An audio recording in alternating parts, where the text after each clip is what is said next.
इस कहानी में हम मिलते हैं नीमो नाम की एक छोटी बच्ची से जो लाइट हाउस में अपने बाप पीटर के साथ रहती थी। पीटर उसे लाइट हाउस के बारे में सब कुछ सिखा देता है और साथ ही साथ वो नीमो को पियानो बजाना और बोट चलाना भी सिखाता है, क्योंकि नीमो की माँ के जाने के बाद पीटर ने ही उसका ध्यान रखा था। साथ ही नीमो को लाइट हाउस में अपने बाप के साथ काम करना भी अच्छा लगता था। इसीलिए वो पीटर से पूछती है कि जब उसे बड़े होकर लाइट हाउस ही संभालना है तो उसे पढ़ने की क्या जरूरत। इस पर पीटर उससे एक सवाल पूछता है कि लाइट हाउस किस लिए बनाया जाता है।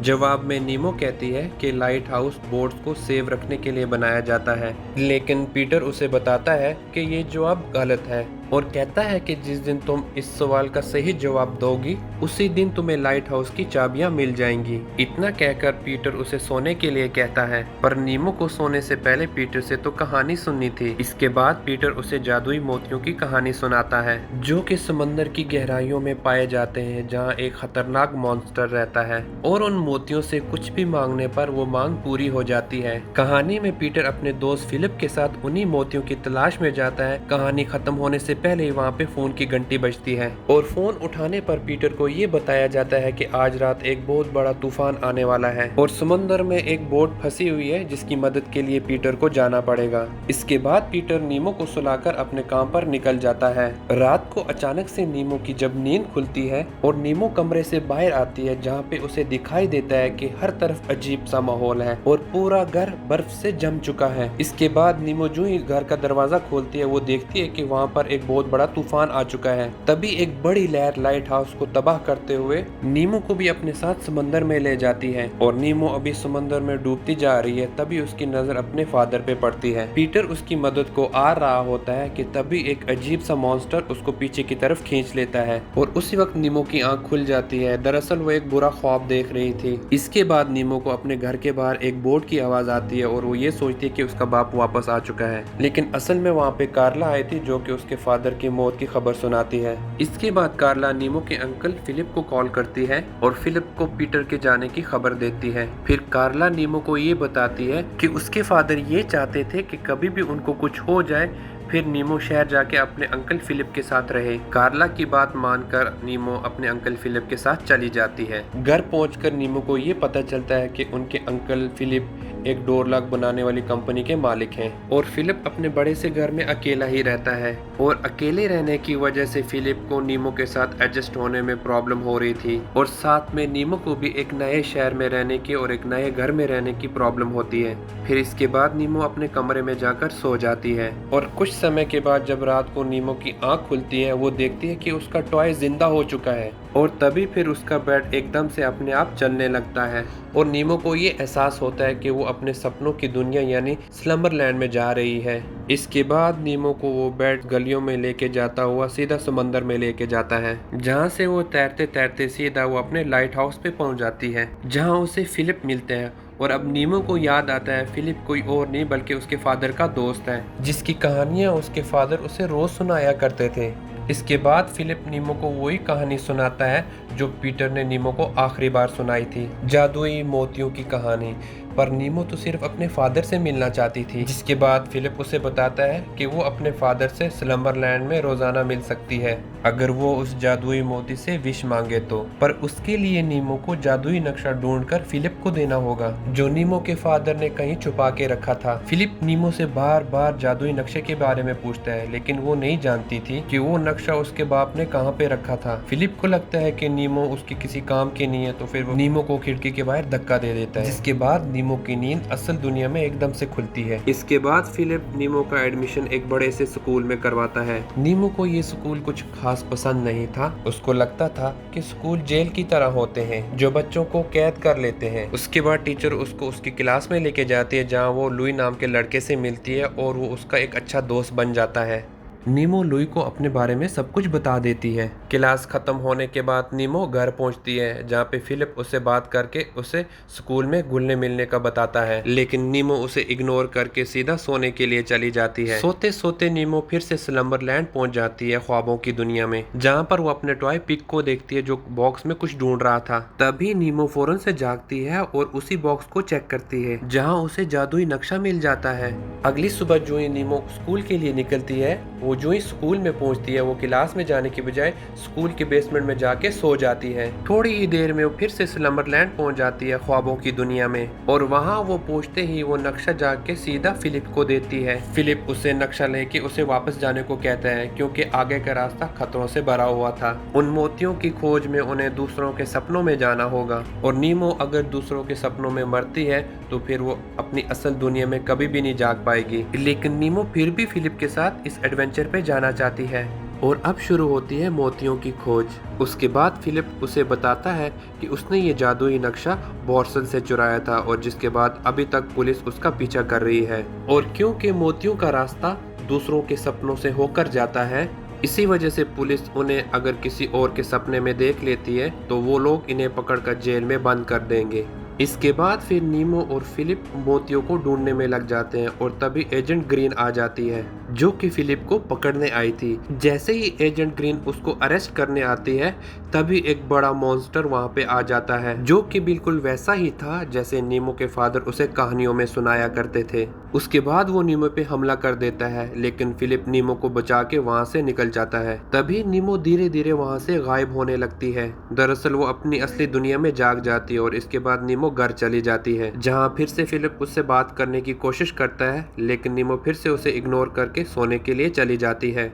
जिसके बाद फिर से वो स्लम्बरलैंड पहुंच जाती है और वहां फिलिप से दोबारा मिलती है, लेकिन फिलिप इस बार उससे वो जादुई नक्शा छीन लेता है और उसे असल दुनिया में वापस जाने के लिए कहता है। लेकिन नीमो कहीं नहीं जाती क्योंकि उसे अपने फादर से मिलना था। जिसके बाद फिलिप बताता है कि वो काफी समय से जागा ही नहीं है, जिसके बाद वो भूल चुका है कि वो कौन है। इसके बाद वो मोतियों की तलाश में जा रहे वहाँ पे एक गार्बेज ट्रक के पीछे चढ़ जाते हैं, लेकिन तभी एकदम से एजेंट ग्रीन अपनी कार पे उनका पीछा करने लगती है। इसके बाद वो दोनों किसी भी तरह ट्रक के अंदर बैठ जाते हैं, जहां वो देखते हैं कि ट्रक को तो एक छोटा बच्चा चला रहा है। फिर इन दोनों के बीच चोर पुलिस का खेल शुरू हो जाता है, जहां एजेंट ग्रीन उन्हें पकड़ने की कोशिश कर रही है और नीमो और फिलिप उससे बचने की। तभी वहां पे ट्रक का एक्सीडेंट हो जाता है और वो सीधा जाके पानी में गिरता है, लेकिन फिलिप और नीमो किसी तरह अपनी जान बचाकर उस ट्रक से बाहर निकलते हैं और एक बाथरूम के रास्ते से बाहर आते हैं। एजेंट ग्रीन भी एकदम से वहां पे आ जाती है और दोनों को पकड़ के जेल में कैद कर लेती है।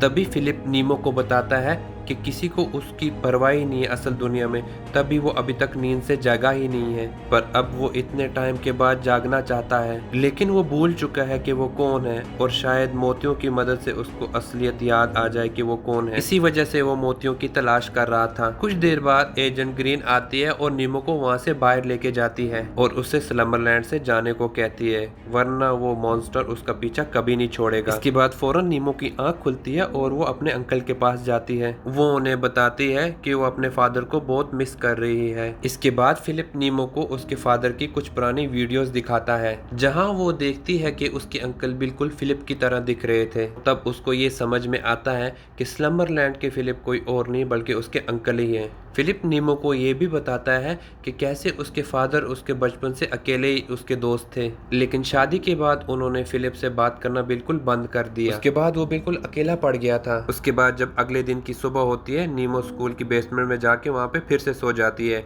उसके बाद वो फिर स्लम्बरलैंड में आके इधर जेल में फिलिप की मदद करने लगती है। वो किसी भी तरह जेल का ताला खोलकर उसे जेल से बाहर निकालती है, लेकिन तभी वहाँ एजेंट ग्रीन पहुंच जाती है। लेकिन इस बार नीमो उसे चकमा देकर फिलिप के साथ वहाँ से भाग जाती है। इसके बाद वो दोनों एक बर्फीली इलाके में पहुंचते हैं, लेकिन एजेंट ग्रीन अभी भी उनका पीछा कर रही थी। फिर उससे बचने के लिए वो दोनों उस पहाड़ी से कूद जाते हैं। तभी बड़ी सी बतख वहाँ आकर इनकी जान बचाती है। इसके बाद ये दोनों एक छोटे से घर से गुजरते हुए सीधा उसी लाइट हाउस में पहुंच जाते हैं, जहां से इस कहानी की शुरुआत हुई थी। जहां नीमो फिलिप को बताती है असल में फिलिप कोई और नहीं बल्कि उसके अंकल फिलिप हैं। वो और उसके फादर दोनों ही बचपन में स्लम्बरलैंड आया करते थे, क्योंकि इसके बाप के जाने के बाद फिलिप ने कभी ख्वाब नहीं देखा था और फिलिप स्लम्बरलैंड में ही फंसकर रह गया है। तभी नीमो नींद से जाग जाती है, जहां उसकी टीचर राधिया ने उसे नींद से जगाया था। राधिया उसके अंकल को बुलाती है और घर पहुंचकर नीमो और फिलिप का झगड़ा हो जाता है।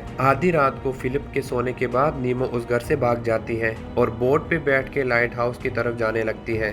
थोड़ी ही देर बाद जब नीमो समंदर के आधे रास्ते में पहुंच जाती है, तभी समंदर की लहरों से उसकी बोट डैमेज हो जाती है। बोट का पोल उसके सर पे लगता है, जिसकी वजह से नीमो बेहोश हो जाती है और वो फिर से स्लम्बरलैंड में पहुंच जाती है। लेकिन इस बार नीमो समंदर के निचले वाले हिस्से में आई थी और वो जगह बिल्कुल वैसे ही थी जैसे उसके फादर कहानियों में उसे सुनाया करते थे। तभी नीमो को वहाँ एक जादुई मोती मिल जाता है, लेकिन तभी वहाँ पर वही मॉन्स्टर आ जाता है और उस पर हमला कर देता है। लेकिन तभी नीमो को बचाने के लिए वहाँ पर फिलिप आ जाता है और वो नीमो को एक प्लेन में बिठाकर वहाँ से दूर भगा ले जाता है। लेकिन अभी तक वो मॉन्स्टर उनके पीछे पड़ा हुआ था। इसके बाद फिलिप उस प्लेन को ले जाकर ब्यूरो में क्रैश कर देता है, लेकिन तभी वहाँ पे मॉन्स्टर भी आ जाता है। इसके बाद वो एक एक करके सभी को मारने लगता है, जिसकी वजह से सभी सपनों से जागने लगते हैं। दूसरी तरफ कार्ला और फिलिप नीमो को ढूंढने के लिए लाइट हाउस की तरफ निकल जाते हैं। वहीं स्लम्बरलैंड में नीमो की हालत खराब होने लगती है, क्योंकि असल दुनिया में उसकी बोट पानी में डूबती जा रही थी। तभी स्लम्बरलैंड में नीमो के हाथ से वो मोती भी गिर जाता है और जैसे ही फिलिप वो मोती उठाने जाता है, वो मॉन्स्टर उसे पीछे से पकड़ लेता है और उसे मार देता है।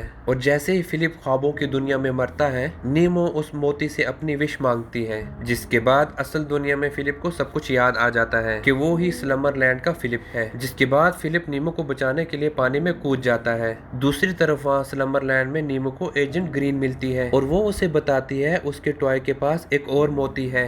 जिसके बाद नीमो वो मोती लेकर अपने फादर से मिलने की विश मांगती है और तभी उसको उसके फादर सामने खड़े दिखाई देते हैं। इसके बाद वो उनके साथ लाइट हाउस में जाती है, जहाँ कुछ वक्त बिताने के बाद नीमो के फादर उसको ये समझाते हैं कि उसे अपनी असल दुनिया में वापस जाना होगा। जाने से पहले नीमो अपने फादर को उनसे पूछे सवाल का जवाब देती है, जहाँ वो उन्हें बताती है कि लाइट हाउस बोट को सेफ रखने के लिए नहीं बल्कि दिशा दिखाने के लिए होती है। और सही जवाब सुनकर उसके पिता उसे लाइट हाउस की चाबी दे देते हैं। जिसके बाद नीमो को उस सपने से निकलकर असल दुनिया में होश आ जाता है, जहाँ नीमो के अंकल ये देखकर बहुत खुश होते हैं और नीमो से वादा करते हैं कि वो उसे छोड़कर कभी नहीं जाएंगे।